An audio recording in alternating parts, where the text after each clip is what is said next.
Today we're going to do one of my favorite songs from the 90s. It's Good to Be King by Tom Petty. We'll do that solo and we'll do the chords to it too. I always love the song because of its sort of desolate feeling of desolation, and it just really captures it, I think. That solo really fits into the song, that real quiet yearning and then a short burst and puttering end. Alright, anyway, getting depressed just thinking about it. Alright, if you like this video, you know the drill. Click the like button, and if you haven't yet, please subscribe for one of these every week. Okay, here it comes. Okay, gang, let's go over the chords first and then the solo. Just a reminder to download the tab. It might help you on the solo, although you probably don't need it on this one. Let's go through all the chords first, and I'll play them in sort of abbreviated fashion, and then we'll kind of break it down just a little bit.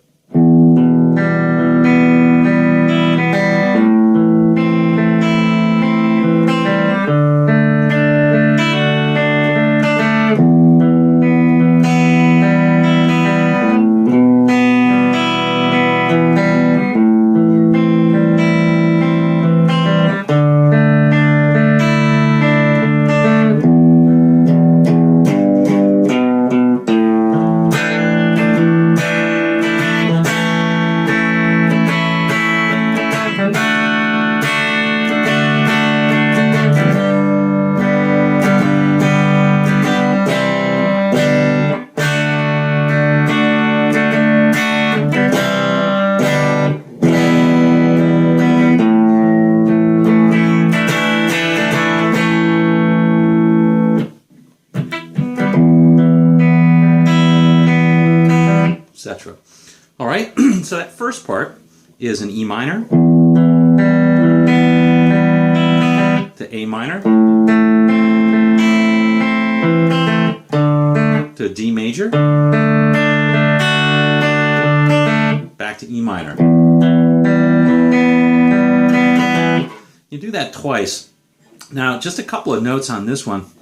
Anytime you can suspend like the ninth or hold an open string and leave a suspended chord, that's going to sound pretty interesting and good. So for example, on an E minor, instead of playing the straight E minor, you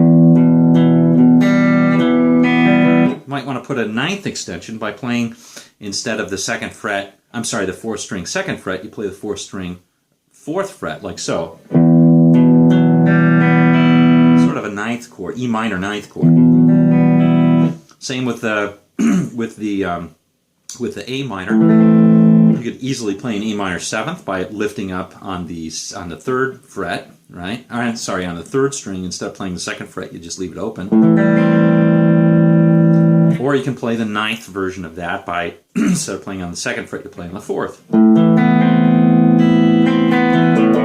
That's going to sound good.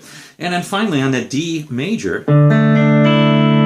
you can open up the top, and instead of playing on the second fret, you just play it open instead of this.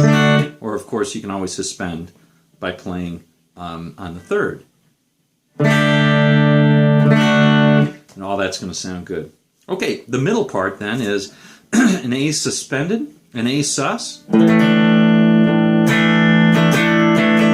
an A. And there's that major minor that's going on there, right? Because you were playing an A minor, which is a chord that fits into one key, and now you're playing an A major type thing. So it changes keys there, which is interesting. It's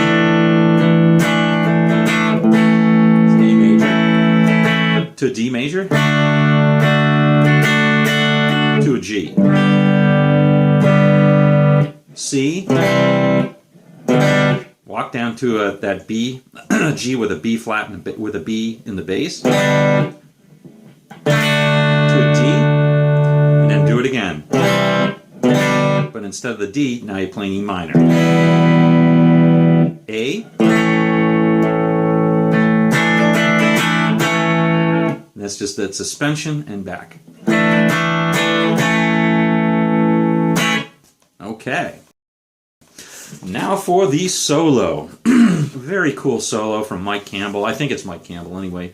For me, it just always nailed it. I mean, to me, it's a mark of a professional when they hold back playing that they can do better, or they can do not better, but you know, they can play certainly more notes or more technically, and they just hold it back, and they're playing a melody, and it just fits the song well. Anyway, all right, I'll stop pontificating and just let's get to it. Now, this is over the chords, the E minor part of the chord.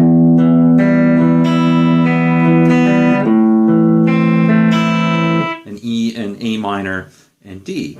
And those chords all work really well. E minor pentatonic is going to work really well over that. Okay, now to get the sound, what do I do to get the sound? Well, I basically, I'm still playing clean, but I do two things to get that sound. One is, it has a lot of sustain, kind of like John Mayer's Gravity. It just kind of suspends up there, and the notes hang forever. So I did two things. One is I use a really crummy compressor, and I compress it as much as I possibly can. So I have a ton of compression on this. And then I also have a tiny amount of overdrive. So I have a pedal, a distortion pedal, an MXR Distortion Plus, and I have it on the lowest gain setting possible. So I don't want it to really distort much. I just want to get extra sustain. All right, so here is the solo in its entirety. It's starting out in E minor, and or E minor pentatonic. And by the way, you can play it all in this position if you want to. I just like the bends in the beginning on the second string. So here's what I do in second string, 10th fret. I play this. So you basically do a pre-bend, bring it down, and play the 8th, and then bend back up. This is all in the tab, so it should be pretty straightforward. And hold that as long as you can. Here's actually I find this a difficult line. So you do again a pre-bend on the 10th, where you're bending up a whole step, pull it down, and then move down to the 8th and bend it up quickly. It just sounds really neat, if you ask me, and it's hard to get that quickly down. Okay, here's the third line. Pretty straightforward, right? And the fourth line. So that's a slide up from 10th to 12th, hammer on the 15th and pull off and give it vibrato. You can do that butterfly vibrato from B.B. King if you want. All right, so that's the first time around. The second time around, so it's very slow and very easy. And by the way, instead of playing the bends on the second string, I don't know why I have an affinity for doing it on that. I think my fingers sound better on that second string, but you can certainly do it up here.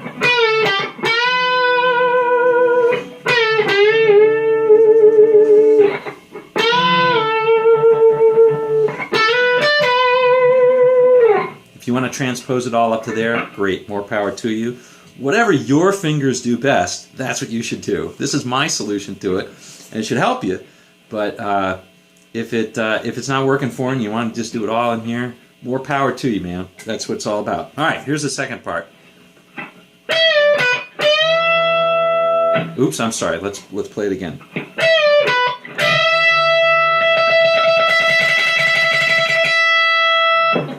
I love that lick. I don't know why I love it so much. It's just a standard lick where you're playing the 15th, again, pre-bending it, bring it down, play the 12th, and then back up to the 15th. And this time you're going to play a unison note of the 12th on the first string as you're bending up the 15th a whole step. So it's like this.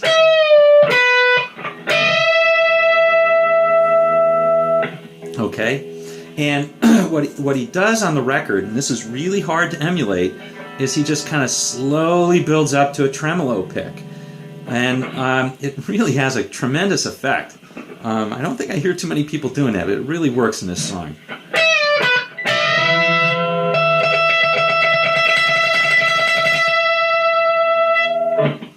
Anyway, try and do it the best you can, and I think it works. It's sort of like, he's holding back all this pent-up energy or something like that. He's about to release it, and here it comes. Okay, let's do the last lick now. And this is sort of an exploding lick. It starts really kind of fast, and or it accelerates, and then it kind of just ends with a little whimper and a couple of really delicate strokes. To me, that really gets it. All right, anyway, let me see if I can do this. It's really hard for me to do this slowly, but I'll try. Here we go. Starts on the 15th with a full bend.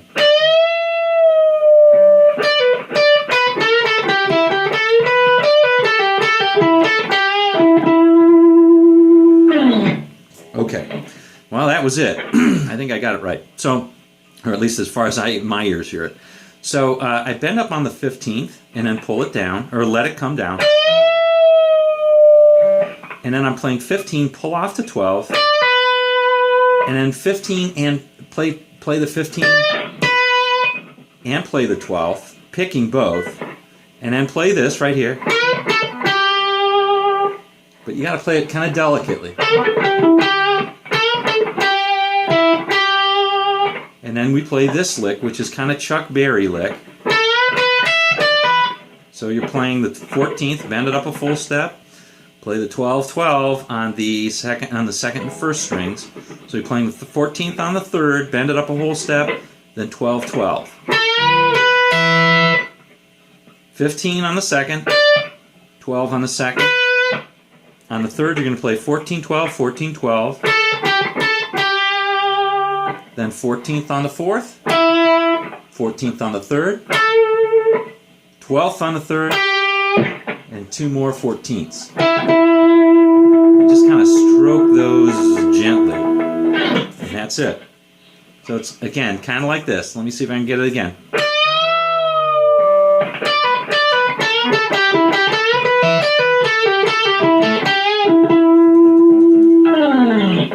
That's it. All right. Anyway, hope you enjoyed this one. Again, one of my favorite tunes, and glad to share it with you. Okay, we'll see you on down the road.